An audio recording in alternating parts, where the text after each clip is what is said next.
Edie Rylander writes mostly fiction from her tiny attic room in southeast Portland. She is an editor of the new literary press, The Gravity of the Thing, and volunteer facilitates writing workshops for Right Around Portland.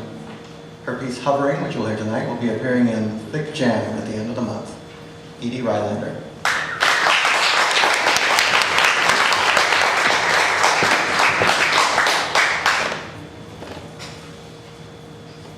All you lovely people, thank you for being here. I have two pieces, they're very short.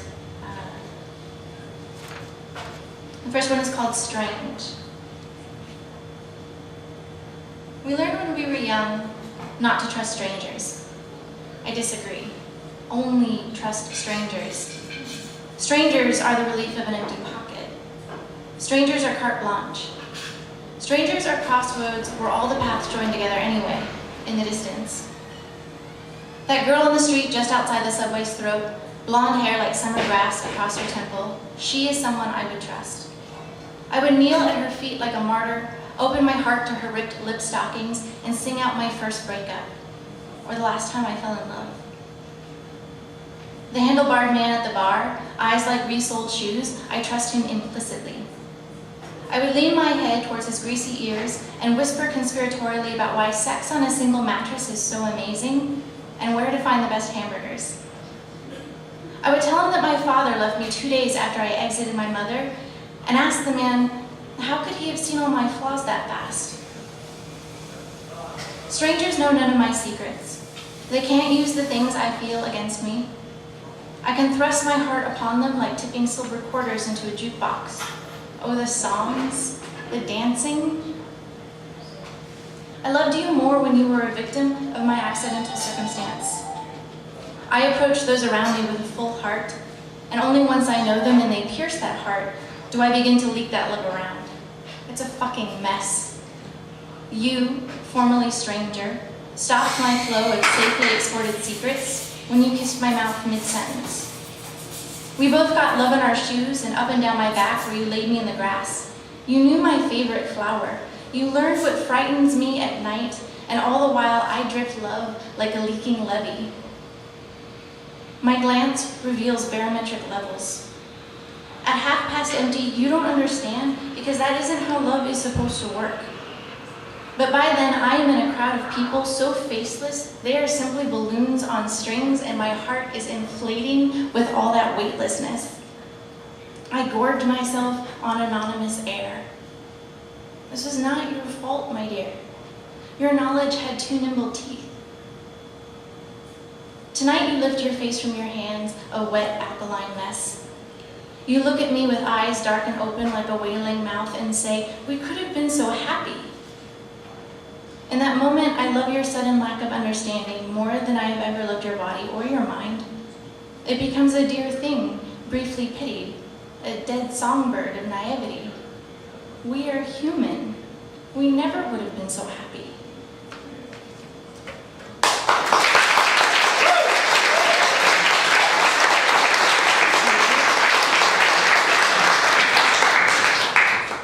This one's called Hovering.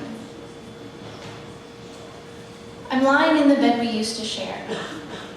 It's been an hour since I pulled the covers up and across my shoulder, as I always do, as I've always done.